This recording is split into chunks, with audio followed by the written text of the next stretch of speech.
Bonjour à toutes et tous. David Dentreuil, donc je suis directeur des études de l'Institut régional d'administration de Lille. Avant de vous parler des modalités d'accès dans notre institut et plus précisément, je souhaiterais vous parler des fonctions d'attaché d'administration. Alors ce terme en lui-même recouvre un certain nombre de fonctions et de missions qui sont des missions de cadre de l'État. Avec au niveau de l'Institut régional d'administration des postes quand on sort de la scolarité qui sont répartis entre les services centraux du ministère en administration centrale, donc généralement situés à Paris, entre les établissements publics et services déconcentrés qui sont implantés dans les régions et départements. Des postes sont également offerts dans les services administratifs du Conseil d'État, de la Caisse des dépôts et consignations, par exemple, et également en éducation nationale. Alors, dans ce qu'on appelle l'administration territoriale de l'éducation nationale, à savoir les rectorats et les directions des services départementaux, ou éventuellement en lycée, collège, sur des fonctions aussi variées que agent comptable, fondé de pouvoir, mais j'y reviendrai un petit peu plus dans le détail. Les fonctions d'attaché, en fait, nous, on a vocation à former des cadres généralistes. Sont des collègues qui seront polyvalents avec des compétences transverses. Donc, au niveau de la formation telle qu'on la met en place à l'IRA, on travaille plutôt sur les compétences transverses plutôt que de former des experts très précis sur une thématique très précise. On a plutôt des gens qui savent manager des équipes, qui savent aller chercher la bonne info, qui savent s'en saisir, s'en emparer, la restituer, qui savent innover, qui savent créer, qui savent éventuellement communiquer, travailler en équipe, en réseau. Enfin, c'est plutôt autour de ces compétences transverses d'un cadre que l'on travaille et que la formation est orientée via un certain nombre de mises en situation et de mises en pratique. J'y reviendrai également un petit peu plus tard. Donc sur les fonctions principales des attachés d'administration, on a l'animation et l'encadrement d'équipe, les études, conception, pilotage et mise en œuvre de politiques publiques, gestion des moyens nécessaires à la mise en œuvre de cette politique publique, éventuellement gestion RH, gestion budgétaire, financière, gestion des moyens matériels, gestion de la communication. Et comme je le disais, les fonctions d'attaché font appel à des compétences et à des aptitudes multiples, connaissances juridiques, économiques, comptables, financières, aptitude à la communication, au travail en équipe, capacité d'organisation, sens de l'autonomie et des responsabilités, aptitude à l'utilisation des technologies de l'information et de la communication. Et l'expérience et l'approfondissement des compétences leur permettent de développer une carrière et d'évoluer vers un niveau de responsabilité croissant. Donc, quelques exemples de métiers au sortir de l'Institut régional d'administration et de la scolarité au sein de l'Institut. Expert juridique, chef de projet, chargé de com, acheteur public, chargé de recrutement et mobilité, contrôleur de gestion, gestionnaire d'un EPLE, responsable de ressources humaines, chargé de mission auprès de préfet pour la sécurité, par exemple, rapporteur au Conseil d'État. Enfin voilà, les types de postes de sortie sont aussi multiples que les ministères pour lesquels nous sommes pourvoyeurs de cadres. On travaille avec le ministère des Armées, ministère de l'Intérieur, ministère de l'Agriculture, ministère de la Transition écologique, ministère de l'Éducation nationale, je l'ai dit. On a, enfin voilà, tous les ministères sur la fonction publique d'État. Pour pouvoir bénéficier de cette formation professionnalisante, il faut réussir le concours d'attaché d'administration de l'État. Donc, c'est un concours qui est un concours commun à l'ensemble des 5 IRA. J'aurais dû vous le préciser au départ. Nous sommes 5 IRA en France. Donc, il y a un IRA à Lille, un IRA à Lyon, un IRA à Bastia, un IRA à Nantes et un IRA à Metz. Et quelque part, dans les postes de sortie que l'on propose, nous, on a un ressort territorial bien précis. C'est-à-dire que les élèves qui viennent et au moment de l'inscription au concours, ils choisissent l'IRA dans lequel ils souhaitent être affectés pour suivre la formation. Donc nous, notre ressort territorial des postes de sortie sont les Hauts-de-France, l'Île-de-France et la Normandie. Sur les 3 univers que j'ai pu évoquer tout à l'heure, l'administration centrale, l'administration territoriale de l'État, préfecture, sous-préfecture par exemple, et l'administration de l'éducation nationale. Au niveau de ce choix, on forme au niveau des attachés 160 élèves pour l'IRA de Lille par an, 800 au niveau de l'ensemble des IRA. Donc, il y a 800 cadres qui sortent de nos instituts respectifs chaque année. Pour passer le concours d'accès aux IRA, bien évidemment, il y a toutes les conditions de nationalité, de droit civique, d'aptitude au regard du Code du service national, le cas échéant, et on a 3 modalités de concours. On a un concours externe qui est ouvert aux personnes qui sont titulaires au plus tard le jour des épreuves d'une licence ou d'un autre titre, sachant que d'expérience, sur la promo de 89 élèves actuellement, on en a plus de 81% qui sont titulaires d'un diplôme supérieur à la licence. Donc ça, c'est pour le concours externe.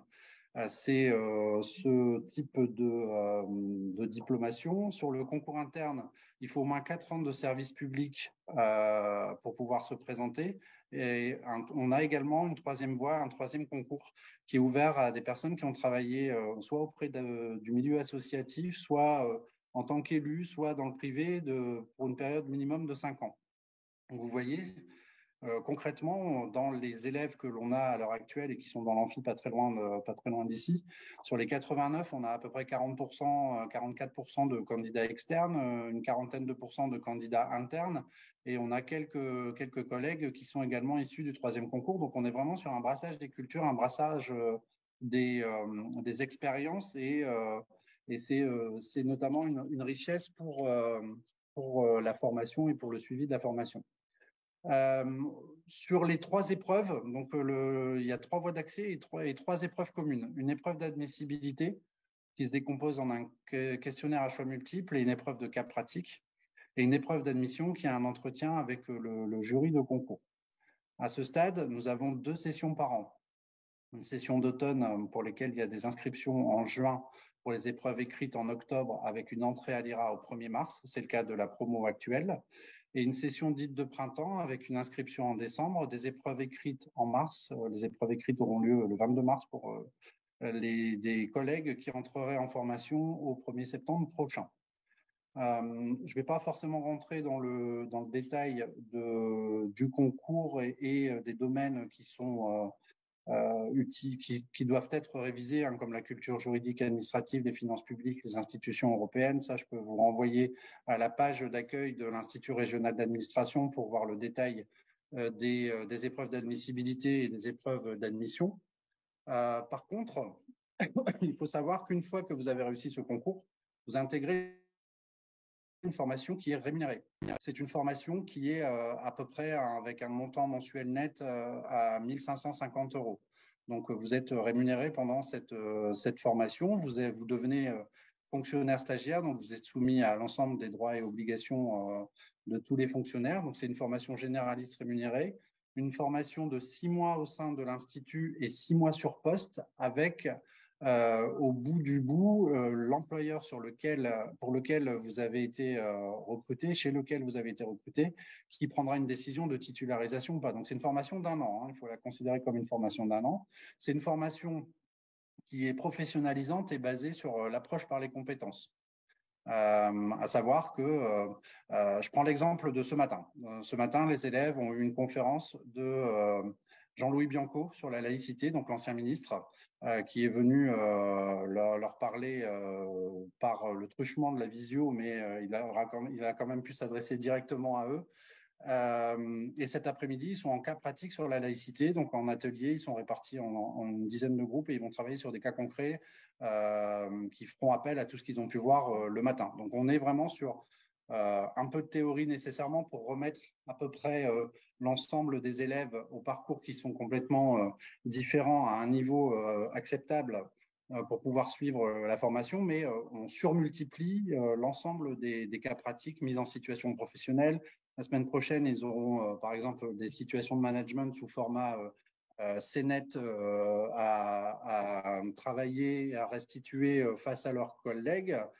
Séminaire gestion de crise, pendant 2 jours, ils sont vraiment placés soit dans la peau des services de la préfecture, soit dans la peau des services de sécurité incendie, et ils vont devoir pendant 2 jours travailler sur une crise qui va nécessairement crescendo avec des arbres qui tombent, des gens à évacuer, etc., etc. Donc, c'est vraiment l'approche par les compétences, et c'est la base de la formation que l'on délivre, avec aussi pour les élèves tout un travail d'individualisation du parcours.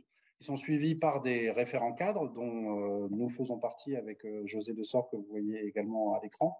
Donc, ce sont les cadres de l'IRA qui les accompagnent un peu au quotidien, et également, ils ont un travail sur leurs compétences qui est réalisé par des coachs et des conseillers en mobilité carrière des différents ministères qui vont les aider à formaliser un peu les compétences acquises et les compétences à développer au regard des futurs postes et du projet professionnel qu'il se dessine. Donc tout ça, c'est un travail d'échange en commun entre les différents cadres, les différents experts que l'on met à leur disposition, et on essaye en fait de les rendre conscients du parcours qu'ils empruntent et des compétences acquises tout au long de ce parcours. C'est un cheminement qui débouche aussi sur un portfolio de compétences et qui est transposable aussi dans leurs futures fonctions. J'ai parlé de la rémunération. On les suit également quand ils quittent l'Institut après avoir subi, et j'y reviens tout de suite, leur parcours de formation. Il y a aussi trois épreuves de classement. Donc, une épreuve de classement qui est un travail sur une commande d'une administration. Ça s'appelle le rapport commandé par une administration. Donc, vous avez une administration du ressort territorial de l'IRA qui passe une commande. Par exemple, ça peut être une problématique sur les relations transfrontalières, notamment pour l'IRA de Lille et la proximité avec la Belgique. Et on va placer 6 élèves en formation en mode consultant junior, et ils vont devoir produire en moins de 2 mois un rapport et un dossier ça dépend du format qui est demandé par le commanditaire. En tout cas, c'est une solution opérationnelle et implémentable, et dont beaucoup d'administrations s'emparent à la fin dès la restitution par nos élèves. Ce rapport sur commande fait l'objet aussi d'un passage en collectif devant un jury, et donc il y a une note qui est attribuée. Ensuite, on leur demande de travailler sur un mémoire de professionnalisation. Donc, c'est la projection de leur future mission sur une problématique et une politique publique en particulier. Donc, ils ont un mémoire écrit à rédiger et défendre ce mémoire à l'oral. Ces 3 épreuves, de ces 3 épreuves ressort un classement. Et le premier du classement va avoir le choix entre les 89 postes qui sont offerts en sortie de scolarité. Le deuxième avec donc 88 postes, et on descend comme ça jusqu'à la fin du classement. Une fois qu'ils ont pris leur poste, on leur demande également, et on les suit surtout, donc on a un lien constant avec les élèves jusqu'à leur titularisation notamment, et on vient éventuellement, en plus des formations qui sont proposées par les différentes administrations sur place, complétées par des formations en propre qui sont prises en charge par l'IRA et qui accompagnent dans le développement des compétences pour la prise de poste en question. Donc, on a ce parcours de suivi qui est vraiment qui est bien apprécié également des élèves parce qu'ils ne perdent pas le lien forcément avec la maison mère, passez-moi l'expression, et quelque part, on leur permet aussi une prise de poste dans les meilleures conditions. On se rend dans chacune des administrations à la rencontre de leurs supérieurs hiérarchiques pour discuter aussi de ce que nous, on pourrait apporter en termes de formation continuée, quelque part après leur formation initiale. Et voilà, c'est cet accompagnement qui est également une plus-value. Après, il y a une carrière d'attaché, mais je ne vais pas forcément rentrer dans le détail sur cette carrière. C'est une évolution. C'est au sortir de l'IRA, c'est un premier poste, et on a pas mal de nos élèves qui se destinent après à des carrières éventuellement d'administrateurs de l'État, ou alors avec l'ensemble de ces passerelles qui sont possibles. Et vous le verrez très certainement avec les autres collègues qui font une intervention, les passerelles entre la fonction publique d'État, la fonction publique territoriale, la fonction publique hospitalière. Et nous avons une dernière classe, une manière d'intégrer, je vais dire, l'IRA, avec une formation peut-être un peu plus renforcée. On a depuis 2 ans une classe préparatoire talent. Donc cette classe préparatoire talent, elle est accessible également avec les mêmes conditions de diplomation. Donc elle prépare au concours externe de l'IRA et au 3e concours. Donc à savoir, il faut avoir à minima la licence pour pouvoir intégrer cette classe prépa talent, ou si on prépare le troisième concours, les années d'ancienneté sur des fonctions associatives ou dans le privé. Et en partenariat avec 5 universités, donc on travaille avec l'Université de Lille, avec l'Université de Valenciennes, avec l'Université d'Amiens, Paris-Nanterre et Rouen. Donc vous constatez que c'est exactement le ressort territorial des postes de sortie dans une logique d'aller vers. On va chercher les étudiants, ils préparent le concours, ils réussissent le concours, ils viennent chez nous se préparer et pourquoi pas, ils retournent sur leur territoire, notamment sur le territoire normand par exemple. Donc cette formation, c'est une formation qui est diplômante. Elle s'adosse à une maquette pédagogique avec les instituts, avec les IPAG, quand ils existent encore dans les universités. Donc, elle est diplômante avec plusieurs niveaux en fonction des antennes que nous avons, un diplôme universitaire, licence d'administration publique, et nous allons jusqu'au M2. Et cette formation est également rémunérée, à savoir qu'il y a une bourse dédiée, ce qui s'appelle la bourse prépa talent, d'un montant de 4 000 € annuel, qui est cumulable avec les bourses sur critères sociaux délivrées par les CROUS, et qui est cumulable avec l'allocation retour à l'emploi dès lors que les personnes sont à la recherche d'un emploi. À ces formations et à ce cursus universitaire, on vient ajouter quasiment 200 heures de méthodologie. Méthodologie pour le QCM, méthodologie pour le cas pratique, méthodologie pour l'oral, des oraux blancs, des galops d'essai. Ils ont un coach également qui les suit durant tout le parcours, et ils ont également un tuteur qui est un ancien élève traditionnellement de l'IRA de Lille pour leur donner les petits conseils. Et on a un taux de réussite à ce stade. On a 80% de ces élèves qui ont été admissibles à un concours de la fonction publique. On en a une trentaine de pourcents qui ont été admissibles au concours de l'IRA, et on en a 44% qui ont été admis à un concours de la fonction publique. Donc, ça fait 2 ans que ce dispositif existe. Il est quand même on avait, nous, au niveau de l'IRA de Lille, une classe préparatoire intégrée depuis quelques années, depuis 2008.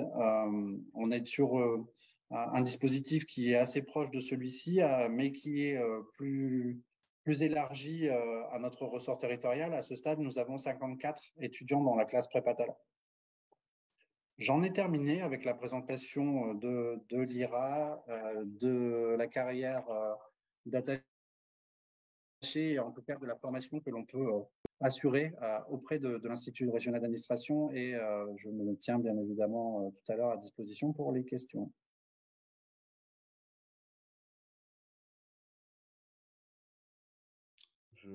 J'enchaîne. Bonjour à toutes et à tous. Donc Audrey Sokolo, je suis directeur d'hôpital et puis je suis co-référent de l'association L'Accordé. Donc je vous propose de faire mon intervention en 2 étapes, hein. La première, elle sera complémentaire à celle de David sur les actions de l'association L'Accordé et puis sur les prépa talents. Et puis je vous dirai un mot de la fonction publique hospitalière et des opportunités de carrière et de concours. Alors je vais juste simplement partager mon écran. J'espère que vous le voyez. Normalement c'est le cas. Donc simplement l'association L'Accordé, donc on est une association qui promeut la diversité sociale dans le service public. Donc elle a été créée en 2016 par des anciens élèves de la classe préparatoire intégrée de l'ENA. L'objectif pour nous est de promouvoir une fonction publique qui est à l'image de la société, et elle réunit un ensemble d'agents publics, qu'ils soient fonctionnaires titulaires ou contractuels, pour intervenir auprès de jeunes issus de milieux sociaux défavorisés, de quartiers populaires, de la ruralité, pour faire connaître l'ensemble des métiers de la fonction publique. Donc on a à peu près 500 bénévoles qui travaillent au sein de l'Accordé, donc en parallèle de leurs obligations professionnelles. On a une équipe de 3 salariés et puis un conseil d'administration régi par des agents publics. Donc, les ambitions, je le disais, donc c'est vraiment de promouvoir une fonction publique qui est à l'image de la société, de faciliter l'ascension sociale, donc en montrant le panel des métiers possibles dans le service public, et de contribuer aussi à l'attractivité de la fonction publique, puisqu'on le sait, le plus important quand on ne connaît pas forcément les opportunités de carrière au sein de la fonction publique, le plus important, c'est vraiment l'accès à l'information, et c'est aussi le sens des interventions comme celle d'aujourd'hui, de vous montrer la panel de ce qui est possible pour celles et ceux d'entre vous qui sont intéressés. Pour ce faire, on agit sur plusieurs leviers différents à travers des programmes que l'on a mis en place progressivement au cours de ces dernières années. On fait des interventions donc, auprès des collèges et des lycées donc, pour sensibiliser aux métiers de la fonction publique et les faire découvrir, hein, puisque parfois, quand on est au lycée ou quand on est au collège, on n'est pas, comment dire, on ne sait pas la panel et les possibilités qui sont offertes par le service public. Donc, l'enjeu pour nous, c'est vraiment de faire connaître ces différents métiers. On a lancé aussi un programme spécifique qui s'appelle Ambition Service Public, hein, qui est d'ailleurs destiné, je pense, à beaucoup d'entre vous, qui a vocation à faire découvrir les métiers de la fonction publique et à accompagner les étudiants et les étudiantes qui sont intéressés par les concours de la fonction publique. Donc, c'est un accompagnement qui se veut à la fois méthodologique, c'est un accompagnement qui se base aussi sur du mentorat, c'est-à-dire que sur notre vivier de 500 bénévoles, on met à disposition du coup une partie de ce vivier-là pour les étudiantes et les étudiants qui sont engagés dans le programme Ambition Service Public pour connaître leur métier et pour se donner toutes les chances de réussite dans les différents concours de la fonction publique. Et donc, c'est un programme qui est ouvert pour les étudiants boursiers, voilà, avec un certain nombre de critères sociaux. Le programme, cette année, donc, est cloturé, mais pour l'année prochaine, voilà, celles et ceux d'entre vous qui sont intéressés, voilà, n'hésitez surtout pas à se rapprocher de nous. Comme ça, on pourra voir comment vous accompagner. On accompagne aussi dans le cadre de la mise en place des classes prépa talents, c'est ce qu'évoquait David Dantreuil. On a un accompagnement spécifique de ces classes prépa talents puisqu'elles offrent, et j'en dirai un mot tout à l'heure, toutes les conditions de réussite pour celles et ceux qui souhaitent s'engager dans la voie du service public. Et donc, on a un accompagnement spécialisé à travers du mentorat, mais également des visites d'administration que l'on propose à l'ensemble des préparationnaires. Et puis un autre programme, un dernier programme qui s'intitule Hausse de la fonction publique, qui s'oriente plutôt vers un public de demandeurs d'emploi sur les mêmes modalités que celles que j'expliquais précédemment, c'est-à-dire du mentorat et des visites d'administration en particulier. Les prépa talents, donc David l'évoquait pour la classe prépa talents de l'IRA de Lille, donc je vais le dire les choses de manière assez générale. Hein. C'est un dispositif d'égalité des chances donc, qui en fait succède aux anciennes classes préparatoires intégrées et qui permet de préparer donc pendant 6 à 9 mois les concours de la fonction publique, donc avec une équipe pédagogique qui est là pour donner aux étudiantes et aux étudiants toutes les chances de réussite. Et à travers ces classes prépa talents, c'est près de 45 types de concours qui sont proposés, donc en partenariat avec les universités ou les écoles de service public. Donc 45 types de concours proposés. Donc derrière ces concours, c'est autant de métiers différents. On a évoqué les métiers d'attaché d'administration de l'État, mais c'est également plusieurs autres concours et plusieurs autres fonctions publiques qui sont offertes grâce à ces classes prépa talents. C'est un dispositif qui est destiné aux étudiants boursiers, aux demandeurs d'emploi dans toute la France. Et donc, c'est ce maillage aussi national qui est intéressant dans ce dispositif. Et évidemment, pour la classe prépa talent de l'IRA de Lille, on a un maillage régional qui est assez large, qui permet à celles et ceux d'entre vous qui sont intéressés voilà, de pouvoir rejoindre l'une ou l'autre des antennes de cette classe prépa talent de l'IRA de Lille. Donc, ce dispositif, si on s'oriente plutôt sur les concours, vous permet de préparer différents types de concours, donc les concours de l'INSP pour les métiers d'administrateur de l'État, les concours de l'INET, les concours de l'EHESP, donc l'École des hautes études en santé publique, dont je dirai un mot juste après, donc l'École nationale supérieure de police, l'École nationale supérieure de l'administration pénitentiaire. Il y a également des concours pour pour tous les métiers de finances publiques qui sont aussi permis grâce à ces classes prépa talents. Donc bref, il y a vraiment une pluralité de concours que vous pouvez préparer grâce notamment à des conditions qui sont favorables. Donc une bourse talent, hein, c'est ce qu'évoquait David Dentreuil tout à l'heure. Logement, avantage de restauration, possibilité de faire un stage et puis de tutorat, parce que c'est ce qui compte aussi dans un concours administratif, au-delà des épreuves écrites pour lesquelles vous serez préparé, c'est vraiment connaître finalement la réalité du métier derrière le concours, et c'est à ça que sert le tutorat et le mentorat. Pour la classe prépa talent de l'IRA de Lille, notamment, puisque je fais un focus sur celle-là, puisque David Dentreuil est présent avec nous. Donc, vous avez jusqu'au 30 avril pour pouvoir télécharger et déposer votre dossier de candidature. Donc, vous avez ce petit QR code qui vous permet d'y accéder directement, et cette présentation vous sera évidemment envoyée. Et donc, votre candidature va faire l'objet d'un examen sur la base de votre motivation et de votre projet professionnel. Ensuite, avant l'admission dans la classe prépa talent, il y a un entretien devant un comité de sélection. Mais voilà, je pense que David Dentreuil pourra le détailler, notamment durant les questions. Donc voilà, si vous avez des questions sur les dispositifs, sur les classes prépa talent, sur l'accordé de manière générale, voilà, n'hésitez surtout pas à nous écrire. On a un vivier de 500 bénévoles qui sont engagés pour vous, pour répondre à vos questions. Donc voilà, on est vraiment là pour vous accompagner et pour vous donner toutes les chances de réussite dans les différents concours de la fonction publique. Hop. Donc, c'était un peu rapide, mais dans tous les cas, on aura l'occasion de rééchanger, je pense, durant les questions. Le second temps maintenant de mon intervention, c'est plutôt sur la fonction publique hospitalière. Moi, je suis directeur adjoint donc au CHU de Lille. Donc, j'ai passé le concours de directeur d'hôpital il y a 3 ans maintenant. Donc, directeur d'hôpital, c'est l'un des métiers possibles dans la fonction publique hospitalière. Schématiquement, il y a plusieurs concours qui peuvent vous intéresser.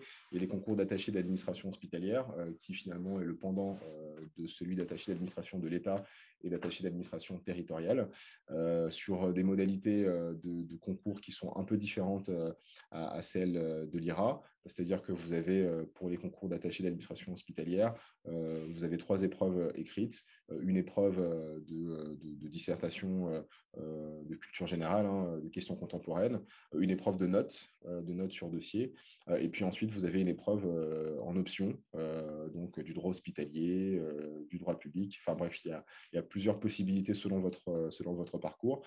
Et les attachés d'administration hospitalière sont donc des cadres de catégorie A qui travaillent donc avec les directeurs d'hôpitaux et qui ont en charge des missions de conception, d'encadrement, donc à l'échelle d'un établissement public de santé. Et donc, une fois que vous passez les épreuves écrites, vous avez donc des épreuves orales, donc notamment un grand oral qui va juger de votre motivation et de votre parcours professionnel. Et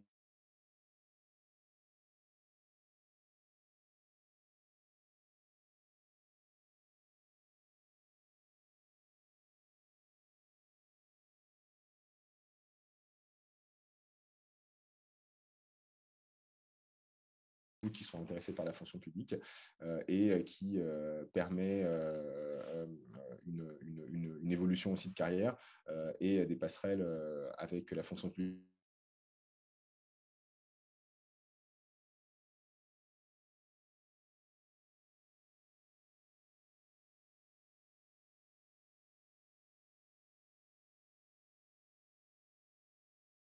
Pour qui s'adresse donc à des étudiants de L3, c'est le niveau minimum, mais on sait que les admis sont souvent plutôt de niveau M1 ou M2.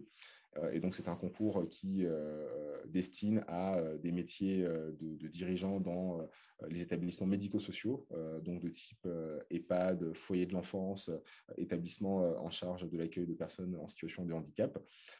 Et donc, c'est un concours qui, dans son format, est similaire à celui de directeur d'hôpital, puisque vous avez 4 épreuves écrites, donc une dissertation de culture générale, enfin de questions contemporaines, pardon, une épreuve de notes sur dossier. Et ensuite, vous avez des épreuves en option. Et donc, au terme de cette phase d'admissibilité, donc vous avez les épreuves d'admission avec un grand oral et ensuite plusieurs épreuves, plusieurs oraux techniques différents en option en fonction de votre appétence. Et une fois que vous avez ce concours, un petit peu le même schéma que pour le concours d'attaché d'administration hospitalière, vous êtes formé cette fois-ci à l'EHESP, donc 2 ans.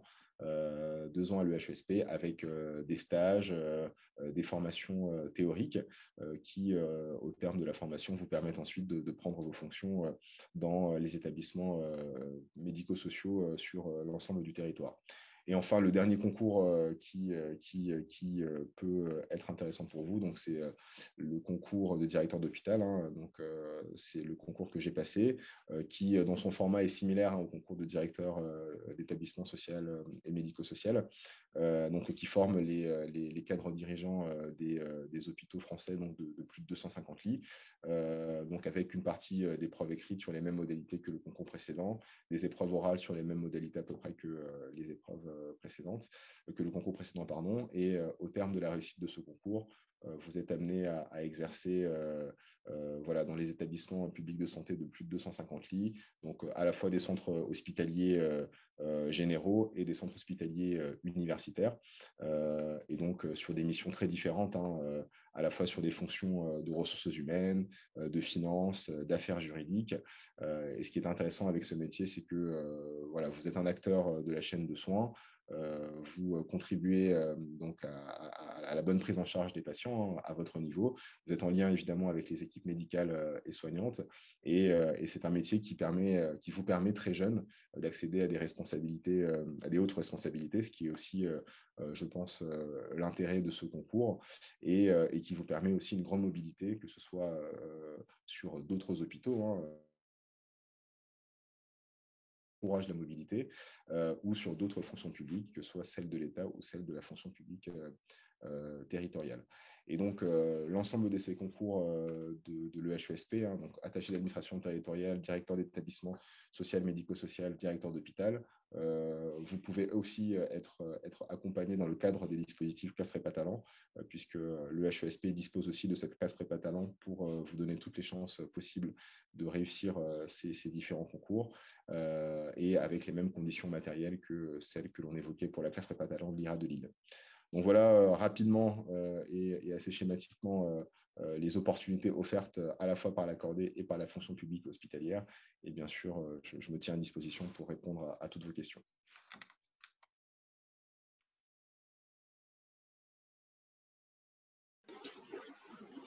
Bon, donc bonjour, je vais prendre le relais sur la partie territoriale. Donc je vous présente ma collègue Sylvie Couteau. Bonjour à tous. Donc je vais partager aussi mon écran, alors sur la base d'un diaporama. Voilà. Donc voilà, la fonction publique territoriale est est le troisième versant de la fonction publique, qui vous permet donc d'accéder à une fonction publique qu'on dit de proximité. Donc je vais essayer de voir si j'arrive à faire bouger les pages. Donc tout d'abord, nous travaillons toutes les deux au Centre de gestion de la fonction publique territoriale du Nord. C'est un établissement public qui est destiné à accompagner l'ensemble des structures territoriales du département. Il y en a un par département. Donc, on agit surtout en matière d'emploi, donc au travers de la bourse de l'emploi, d'un service d'intérim territorial. On gère aussi l'ensemble des carrières de la fonction publique territoriale de notre ressort, et on gère aussi la quasi-totalité des concours de la fonction publique territoriale. Donc, on souhaitait vous présenter aussi la diversité des employeurs qu'il peut y avoir à votre disposition, parce qu'en fait, chacun a une compétence au niveau d'un territoire, et aussi en fonction des compétences qui leur sont accordées. Donc, comme vous le voyez, au niveau national, on a 13 régions, 101 départements, 35 000 et quelques communes, 17 000 établissements publics. Et dans le département du Nord, vous voyez, on est aussi bien représenté, ce qui représente environ 52 000 ou 53 000 organismes qui peuvent être éventuellement intéressés par vos compétences. L'organisation d'une commune, voilà, pour vous présenter que le conseil municipal est élu, qu'il a à sa tête un maire et qui dirige les services publics communaux. Pareil pour un établissement public, vous aurez à la place d'un maire, vous aurez un président ou une présidente. Et pour vous insister sur le fait que c'est le maire qui est l'employeur de la fonction publique et qu'il sera, lui, en charge de mener sa politique et en s'appuyant sur un secrétaire de mairie ou directeur général des services. Peut-être un de ces métiers, secrétaire de mairie ou directeur général des services, sera le métier qui vous intéressera. Donc, ce métier, on y reviendra plus tard. Justement, l'emploi dans la fonction publique, on est à peu près 2 millions d'agents territoriaux, soit un peu plus du tiers des agents publics. Il y a jusqu'à 30 000 recrutements par an. Donc, pareil, ce diaporama vous sera disponible. Vous pourrez regarder un petit peu la diversité des secteurs d'activité. On est plus ou moins généralisé en fonction justement des compétences qui sont dédiées soit aux communes, soit aux établissements publics. Ça va de l'état civil au cimetière, aux élections, à la sécurité publique, à la gestion des patrimoines bâtis, tout ce qui est aussi action sociale, crèche, activités de loisirs pour les enfants, services aussi de soutien aux autres aux services opérationnels comme la finance, la comptabilité, les ressources humaines, l'informatique. Vous avez aussi des organismes qui gèrent l'intercommunalité, qui sont peut-être un peu moins connus. Donc là aussi, on attire votre attention sur ces organismes, ces établissements publics qui peuvent aussi déclencher des vocations chez vous, en tout cas des intérêts en termes de compétences. Donc, ce sont des établissements qui gèrent des missions communes pour les collectivités qui ne peuvent pas traiter elles-mêmes ou toutes seules ces compétences. Donc, vous voyez, ça va de la culture jusqu'au sport, jusqu'à l'entretien des chaussées, la circulation, les transports en commun, la gestion des déchets. Ça peut être aussi dédié plutôt aux espaces naturels, aux espaces verts. Donc voilà, vraiment toute une gamme d'activités différentes qui ont besoin d'avoir aussi à leur tête des responsables administratifs, financiers et autres. Donc, on vous a parlé tout à l'heure des attachés d'administration, hospitaliers ou État. Donc, nous aussi, on est répartis en 3 catégories d'emploi, A, B et C. Donc, vous êtes probablement plus intéressé par la catégorie A. Donc, on vous l'a détaillé ici pour la filière administrative. Mais nous sommes composés de 8 filières différentes. Chacune de ces filières a à peu près les 3 catégories d'emploi. Et donc, vous voyez l'architecture d'un cadre d'emploi. Pour l'État, ça sera plutôt, on parlera de corps d'État ou de corps hospitalier, j'imagine. Donc, vous avez le cadre d'emploi des attachés qui est lui-même sous-divisé en plusieurs grades avec des possibilités, c'est pour ça qu'on vous le présente ici, de pouvoir évoluer dans cette échelle et de pouvoir évoluer, quelle que soit votre entrée, de C vers B et de B vers A. Voilà. Bon, je ne vais pas m'appesantir sur ces possibilités-là, mais voilà. C'est important que vous le sachiez et aussi des passerelles, comme on l'a dit avec mes collègues, d'un versant de la fonction publique vers l'autre. Donc, l'accès à l'emploi territorial, il est un petit peu différent, enfin, pour certaines parties semblables aux autres versants. La différence sera que, en fait, à l'issue d'un concours que vous passerez dans la fonction publique territoriale, vous n'avez pas forcément la possibilité d'avoir un emploi directement derrière. Il faudra que vous soyez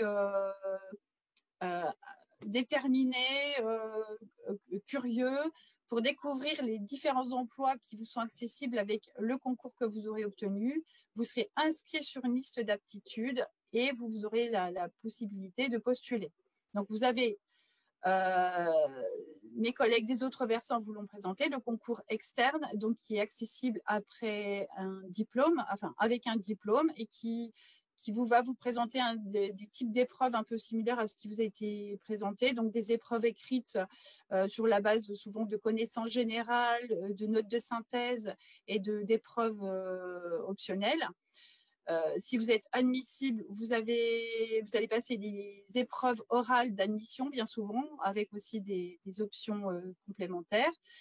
À la réussite, une fois que vous êtes admis à un concours, vous allez arriver sur une liste d'aptitudes sur laquelle vous êtes inscrit automatiquement 2 ans, pendant lesquels vous êtes amené à postuler sur les emplois de votre grade et vous pourrez être sélectionné par un employeur qui aura trouvé chez vous les compétences qu'il attend. Si au terme de ces 2 ans, vous n'avez pas réussi à obtenir le concours, vous allez pouvoir demander une réinscription pour une année supplémentaire et puis une année éventuellement encore complémentaire, ce qui vous fait un total de 4 ans à l'issue de votre concours pour trouver un emploi qui correspond à vos compétences et qui aussi répond aux attentes des employeurs. Donc, on vous encouragera, on vous présentera la bourse de l'emploi à être curieux, actif dans votre recherche de candidature et à vous préparer aux entretiens et aux épreuves. Donc, je pense que ce que vous pouvez préparer dans le cadre des préparations des autres concours de la fonction publique vous aidera aussi en termes d'entraînement, de connaissances, à vous préparer aussi pour nos concours. Vous avez aussi, alors, le concours interne, pareil, dans les mêmes conditions, je pense que les autres versants, un concours interne ouvert aux personnes qui disposent de services publics. Alors, pour le concours de catégorie A, ça sera 4 ans. Donc, si vous avez travaillé comme agent public pendant 4 ans, même sous la forme de contrat, et qu'au moment du concours, vous êtes en activité dans le service public, vous pouvez passer ce concours interne. Et puis, on vous a parlé également de la troisième voie, je n'y reviendrai pas. Elle est ouverte effectivement aux personnes qui ont de l'expérience, des services en milieu associatif ou en qualité d'élu local. On vous présente aussi le recrutement direct sans concours. Alors là, on vise plutôt des emplois de catégorie C, mais bon nombre de personnes qui ont accédé ensuite au poste de catégorie B et A ont pu entrer par la voie de ce recrutement direct sans concours. Et souvent, vous allez voir quand vous allez consulter nos offres d'emploi, nombre d'offres d'emploi de catégorie C vous montreront qu'on attend des compétences qui sont bien au-delà de ce que représente la catégorie C.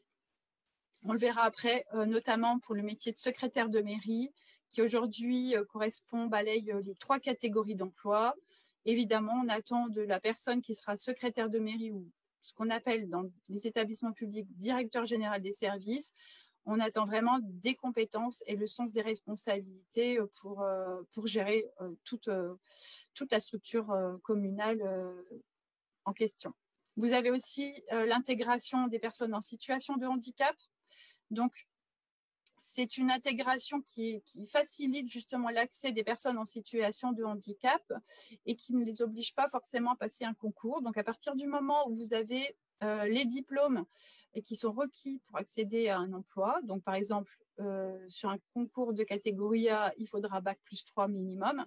Donc, si vous avez ces compétences-là, ce diplôme, l'employeur qui vous reçoit dans le cadre du recrutement sur un poste de catégorie A, s'il estime que vous avez les diplômes, l'expérience, les compétences requises, il peut vous proposer un contrat d'une année qui va lui servir de phase probatoire.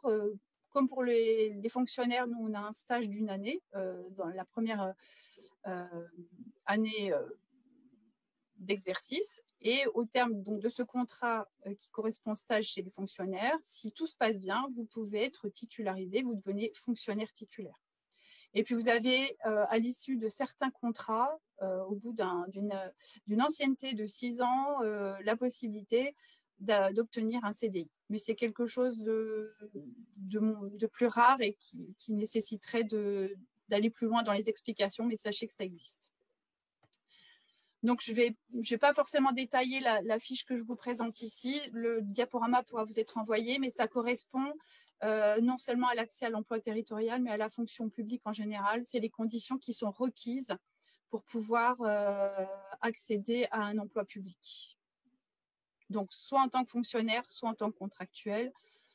Mes collègues vous ont parlé déjà un petit peu de ce qu'il était nécessaire d'avoir, mais vous pourrez vous renseigner davantage sur cette fiche qui pourra vous être transmise avec le diaporama. Donc, pour vous parler un peu plus particulièrement de la fonction publique territoriale, on a un organisme de formation et en même temps d'organisation de recensement des métiers, donc qui s'appelle le CNFPT, Centre national de la fonction publique territoriale. Donc, avec cette page aussi, vous pourrez avoir accès aux liens vers le répertoire des métiers. Donc, vous voyez, il a été représenté ici sous la forme d'une marguerite avec différentes thématiques. Donc, je vous en ai colorisé une en particulier qui est celle qui, en général, intéresse les étudiants de l'université plutôt orientés droit, juridique, sciences politiques. Donc, c'est la famille de métiers, organisation et gestion des ressources. Vous voyez, elle se traduit par des sous-thématiques comme le pilotage, les affaires juridiques, la gestion des ressources humaines, santé, sécurité, conditions de travail, les finances, la communication, l'informatique et les systèmes d'information, tout ce qui a trait à l'Europe et à l'international. Je vais vous présenter très rapidement après quelques-unes de ces thématiques. Sachez que bien souvent, effectivement, on va recruter sur ces thématiques en catégorie A et en catégorie B. Donc, le métier de directeur général des services, donc tout petit, on vous indique dans quelle catégorie d'emploi on va aller rechercher des personnes. Donc, ça sera en catégorie A. Donc, c'est la personne qui va gérer la structure, un peu comme le directeur d'hôpital, comme le directeur d'un service administratif d'État. Donc, c'est une personne qui va gérer une structure territoriale, une commune ou un établissement public. Donc, il va participer à la définition des orientations de la collectivité, à son élaboration. Il va être sous la responsabilité politique du conseil d'administration ou du conseil municipal. Il va gérer l'ensemble des services, il va les piloter et il va aussi, bien souvent, conseiller les élus qui ne sont pas des professionnels justement de la fonction publique, mais qui ont un projet politique à exercer. Et donc, ils vont s'appuyer sur le DGS ou la DGS, qui va aussi avoir des compétences en matière juridique, financière, qui va développer les projets, qui va rechercher les ressources financières complémentaires pour mettre en avant en tout cas, réaliser ces projets, impulser une stratégie RH, décliner les plans d'action, planifier les projets, les répartir, optimiser l'allocation des ressources, piloter les tableaux de bord, rendre compte à l'exécutif de l'avancée des projets. Donc voilà, ça c'est vraiment le chef de l'administration d'un service public territorial. Vous trouverez aussi les références métiers du CNFPT, la fiche, vous aurez les liens, vers la fiche ROM, donc du répertoire de Pôle emploi, c'est la fiche RIM, donc de la fonction publique d'État, et la fiche FPH de la fonction publique hospitalière. Ça vous permettra de voir les correspondances, les différences, et éventuellement, dans le cadre d'une mobilité future, de voir comment vous pouvez évoluer. Je ne vais pas plus dans le détail, je vous laisserai découvrir ces informations. Alors, si une petite précision, souvent on va recruter sur ces postes de DGS, au minimum sur le grade d'attaché, aussi sur celui d'ingénieur et aussi celui d'administrateur.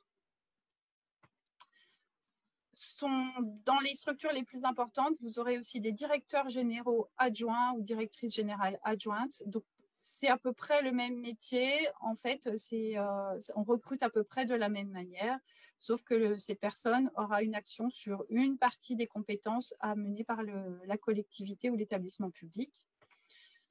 Secrétaire de mairie, je vous en ai déjà un petit peu parlé. C'est le même métier que le DGS, mais dans des structures beaucoup plus petites, moyennes ou grandes structures.